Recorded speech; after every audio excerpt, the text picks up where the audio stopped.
Hi అండి. చపాతీ కర్ర పైన కాలి పెడితే ఏమవుతుందో తెలుసా? వామ్మో! మీరే చూసేయండి. ఈ అద్భుతమైన టిప్స్ మిస్ కాకుండా వీడియో చివరి వరకు చూడండి. హాయ్ అండి. నమస్తే. నేను Jhansi. Welcome to our channel Jhansi cooking gardening vlogs. ఎలా ఉన్నారండి? అందరూ బాగున్నారా? నేనైతే చాలా బాగున్నాను. మీరు కూడా చాలా చాలా బాగుండాలని మనస్ఫూర్తిగా కోరుకుంటున్నాను. ఇంకా ఈరోజు అందరికీ యూజ్ అయ్యే అద్భుతమైన అమేజింగ్ యూజ్ఫుల్ ఇంట్రెస్టింగ్ టిప్స్ అయితే మీ ముందుకు తీసుకొచ్చేసానండి. వీడియోని ఎక్కడ కూడా స్కిప్ చేయకుండా చివరి వరకు చూడండి. ఫస్ట్ టైం మన ఛానల్ ఎవరైనా చూస్తూ ఉన్నట్లయితే ప్లీజ్ అండి ఒక్కసారి ప్రీవియస్ వీడియో చూసి మీకు నచ్చినట్లయితే తప్పకుండా ఛానల్ని సబ్స్క్రైబ్ చేసుకోండి. సో మరి ఈరోజు పెళ్లి రోజు పుట్టినరోజు జరుపుకున్న ప్రతి ఒక్కరికి కూడా హార్ట్ఫుల్ కంగ్రాట్స్ అండి. మెనీ మరి happy returns of the day. ఇలాంటి పెళ్లి రోజులు పుట్టినరోజులు ఎన్నో జరుపుకోవాలని మనస్ఫూర్తిగా కోరుకుంటున్నాను. ఇంకా లేట్ చేయకుండా వీడియో స్టార్ట్ చేద్దాం. ఫస్ట్ టిప్ తెలుసుకుందాం. లెమన్స్ మనం ఎక్కువగా తెచ్చుకొని స్టోర్ చేసుకుంటూ ఉంటాం కదండి. ఫ్రిడ్జ్లో మామూలుగా ఈ విధంగా లెమన్స్ తెచ్చుకొని ఇలా క్యారీ బ్యాగ్లో పెట్టేసి ఇలా ముడి వేసేసి ఫ్రిడ్జ్లో పెడుతూ ఉంటాము. అందులో అవి గాలాడక వాటర్ బబుల్స్ ఏర్పడి తేమ తగిలి కుళ్ళిపోతూ ఉంటాయండి. అలా కాకుండా ఇలా ట్రై చేయండి, చాలా చక్కగా వర్క్ అవుతుంది. ఇలా లెమన్స్ మొత్తం కూడా శుభ్రంగా వాటర్లో క్లీన్ చేసేసి తర్వాత ఈ విధంగా కట్ చేసుకోవాలి. ఇలా కట్ చేసుకున్నటువంటి లెమన్స్ ఏదైనా ఒక బౌల్లోనికి రసం అంతా తీసేసుకుని ఇలా ఈ రసంలో కొద్దిగా సాల్ట్ వేసుకోవాలండి. ఇలా సాల్ట్ వేసేసుకొని రసం అంతా ఈ విధంగా ప్రిపేర్ చేసుకోవాలి. మనం ఫ్రిడ్జ్లో పెట్టుకునే ఐస్ క్యూబ్స్ ఉంటాయి కదండి, డీ ఫ్రిడ్జ్లో పెడుతూ ఉంటాం కదా. ఐస్ క్యూబ్స్ తీసుకొని ఆ ఐస్ క్యూబ్స్ ట్రైలో ఇలా ఈ రసాన్ని పోసేసి డీ ఫ్రిడ్జ్లో పెట్టుకున్నాం అనుకోండి, మనకి చక్కగా ఐస్ అనేది గడ్డ కడుతుంది అనమాట. ఇలా ఐస్ క్యూబ్స్ ఈ రసంలాగా తయారవుతుంది కదండి. ఈ ఐస్ క్యూబ్స్ మనం ఏదైనా ఒక గాజర్లో పెట్టేసుకొని డీ ఫ్రిడ్జ్లో పెట్టుకున్నాం అనుకోండి, మనం ఎప్పుడు కావాలంటే అప్పుడు చక్కగా యూజ్ చేసుకోవచ్చు. కర్రీస్లోకైనా లేదంటే మనం హనీను అలానే లెమన్ రసం ఇలా రోజు కూడా హనీ మరి హాట్ వాటర్లో కలుపుకొని తాగుతూ ఉంటాం కదా. ఒక్కొక్క ఐస్ క్యూబ్ వేసేసి చక్కగా ఇలా హాట్ వాటర్లో కలుపుకొని అయినా తాగొచ్చు. తేనె అలానే ఇలా నిమ్మరసం ఐస్ క్యూబ్ వేసేసుకొని చక్కగా ఇలా త్రాగొచ్చండి. సో ట్రై చేయండి, చాలా చక్కగా వర్క్ అవుతుంది. ఈ విధంగా రసం తీసిన తర్వాత ఏదైనా ఒక గ్లాస్లోకి స్ట్రైన్ చేసేసుకొని ఐస్ క్యూబ్స్లో ఇలా ఈ రసాన్ని పోసి డీ ఫ్రిడ్జ్లో పెట్టేసామనుకోండి, చక్కగా గడ్డ కడుతుంది అనమాట. ఈ ఐస్ క్యూబ్స్ తీసుకుని ఏదైనా ఒక గాజర్లో స్టోర్ చేసుకొని ఫ్రిడ్జ్లో పెట్టుకుంటే పాడవకుండా మనకు అవసరమైనప్పుడు తీసుకొని యూజ్ చేసుకోవచ్చు. మామూలుగా లెమన్స్ మామూలుగా ఇలా స్టోర్ చేసుకొని పెట్టుకున్నాం అనుకోండి, త్వరగా కుళ్ళిపోయే మరి ఛాన్స్ ఉంటుంది. కాబట్టి ఇలా చేసుకుంటే మనకి ఎప్పుడు కావాలంటే అప్పుడు ఈ విధంగా రసం అయితే తీసుకోవచ్చు. ట్రై చేయండి, చాలా చక్కగా వర్క్ అవుతుంది. ఇంకా నెక్స్ట్ టిప్ని తెలుసుకుందాం. ఈ టిప్ తెలుసుకునే ముందు చిన్న రిక్వెస్ట్ అండి. మరి ఎంతవరకు మన ఛానల్ని ఎంతగానో ఆదరించి సపోర్ట్ చేసి ముందు తీసుకెళ్తున్న ప్రతి ఒక్కరికి కూడా చాలా చాలా థ్యాంక్స్ అండి. ఇలానే సపోర్ట్ చేయండి. మన ఛానల్లో ఇంకా మంచి మంచి న్యూ టిప్స్ అయితే షేర్ చేస్తూ ఉంటాను. సో మరి చాలామంది కూడా చూస్తున్నారు కానీ లైక్ చేయట్లేదండి. ప్లీజ్ అండి, తప్పకుండా చిన్న లైక్ చేయడం వల్ల మీరు ఇచ్చే చిన్న లైక్ నాకు సపోర్టింగ్గా ఉంటుంది, మరి కొంతమందికి రీచ్ అవుతుంది. కాబట్టి ప్లీజ్ అండి, తప్పకుండా చూస్తూ ఉండగానే చిన్న లైక్ చేసి మరి ఈ టిప్స్ అన్నింటిలో మీకు ఏ టిప్స్ అయితే యూస్ఫుల్గా ఉన్నాయో లేదనేది తప్పకుండా కమెంట్ సెక్షన్లో షేర్ చేయండి.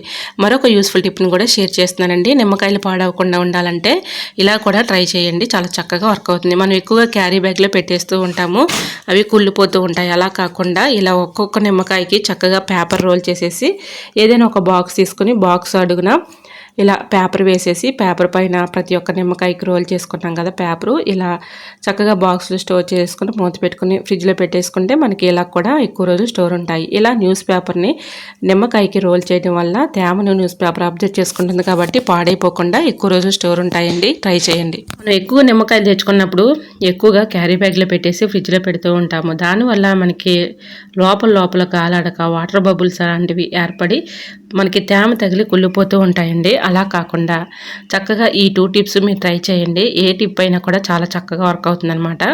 మనం ఇప్పుడు సమ్మర్ కదండి, ఎక్కువగా సమ్మర్లో మనం ఎక్కువగా ఇలా నిమ్మకాయలు తెచ్చుకొని తాగుతూ ఉంటాము. ఎందుకంటే మనం నిమ్మకాయలతో చాలా ఉపయోగాలు అయితే ఉంటాయి కదా. మనం అనేక అవసరాలకి యూజ్ చేస్తూ ఉంటాము. మనం కర్రీస్లోకి యూజ్ చేస్తూ ఉంటాము, లేదంటే త్రాగడానికి యూజ్ చేస్తూ ఉంటాం కదా. మనం ఇలా నిమ్మకాయలు ఎక్కువగా తెచ్చుకున్నప్పుడు పాడైపోకుండా కుళ్ళిపోకుండా ఎక్కువ రోజులు స్టోర్ ఉండడానికి ఈ చిన్న ట్రిక్ మనకి చాలా చక్కగా వర్క్ అవుతుందండి.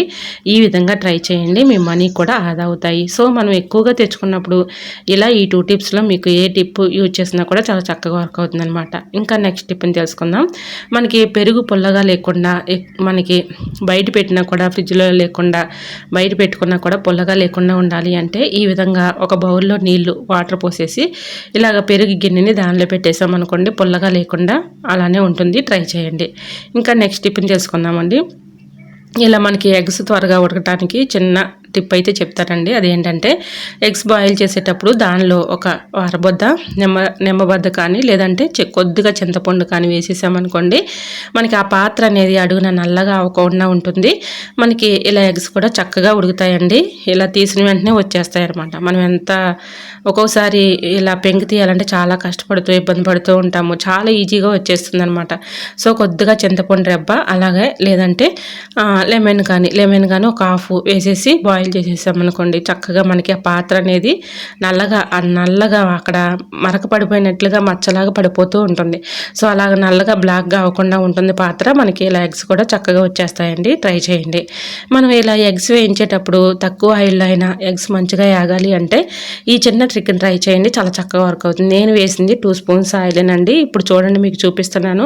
ఒక 1/2 టీ స్పూన్ సాల్ట్, ఒక 1/2 టీ స్పూన్ పసుపు వేసేసాను. ఈ విధంగా ఎగ్స్ వేయించేస్తున్నాను చూడండి. మనకి చూడటానికి కలర్ఫుల్గా ఉంటాయి. ఇంకా తక్కువ ఆయిల్లో కూడా మనకి ఇలా ఎగ్స్ అనేది చక్కగా వేగుతాయండి. ట్రై చేయండి. సో మనకి తక్కువ ఆయిల్లో అయినా ఇలా ఎగ్స్ వేయించుకోవాలి అనుకున్నప్పుడు ఈ చిన్న ట్రిక్ని ట్రై చేయండి. చాలా చక్కగా వర్క్ అవుతుంది. సో ఈ విధంగా కర్రీ చేసుకునేటప్పుడు ముందుగా ఎగ్స్ని తక్కువ ఆయిల్ అయినా ఇలా బాయిల్ చేసేసుకుని తర్వాత కర్రీ చేసుకోవచ్చు. ఇంకా నెక్స్ట్ టిఫిన్ చేసుకుందామండి. ఇలా కొబ్బరి పాడవకుండా ఎక్కువ రోజులు స్టోర్ ఉండాలంటే ఈ చిన్న ట్రిక్ని ట్రై చేయండి. కొబ్బరి చిప్పల్ని ముందుగా ఇలాగా శుభ్రంగా తేమ లేకుండా ఒక అర్ధగంట ఫ్యాన్ గాలి కింద ఆరిపెట్టుకోవాలండి. తర్వాత ఈ విధంగా ఏమైనా కొంచెం మనకి తేమ ఉంది అనుకున్నప్పుడు కొద్దిగా ఒక పొడి క్లాత్తో తుడిచేసి తర్వాత కొద్దిగా సాల్ట్, కొద్దిగా ఆయిల్ అప్లై చేసేసి డీప్ ఫ్రిడ్జ్లో పెట్టుకున్నాం అనుకోండి, మనకి పాడైపోకుండా ఎక్కువ రోజులు స్టోర్ ఉంటుంది. ఎందుకంటే డీప్ ఫ్రిడ్జ్లో పెట్టుకోవడం వల్ల మనకి అసలు పాడవదండి. మీరు ట్రై చేసి చూడండి.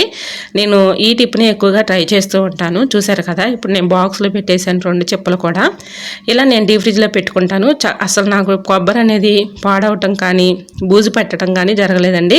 సో ట్రై చేయండి. చాలా చక్కగా వర్క్ అవుతుంది అనమాట. మామూలుగా ఫ్రిడ్జ్లో పెట్టేసామనుకోండి అవి కుళ్ళిపోయి పాడవుతూ ఉంటుంది. అలా కాకుండా డీప్ ఫ్రిడ్జ్లో పెట్టుకున్నాం అనుకోండి పాడవకుండా ఉంటుంది. మనకు కావాల్సినప్పుడు అవసరానికి తీసుకోవచ్చు. సో ఇంకా నెక్స్ట్ టిఫిన్ చేసుకుందాం.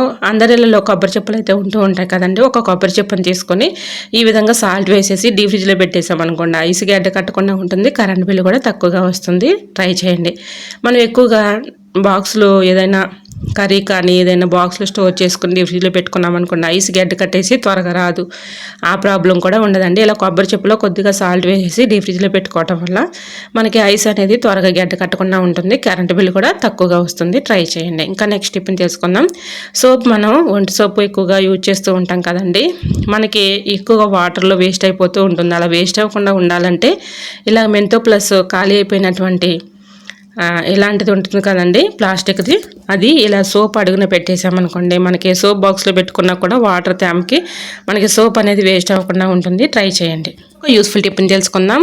ఇప్పుడు చిన్న పెద్ద వయసు తేడా లేకుండా ప్రతి ఒక్కరికి మరి కాళ్ళు తిమ్ముళ్ళని బ్లడ్ సర్క్యులేషన్ సరిగ్గా జరగక చాలా ఇబ్బంది పడుతూ ఉన్నారు కదండి. ఇలా ఏళ్ళు తిమ్ముళ్ళు కానీ పెయిన్స్ కానీ చేతులు నొప్పులు వచ్చేయడం అలా జరుగుతూ ఉంటుంది.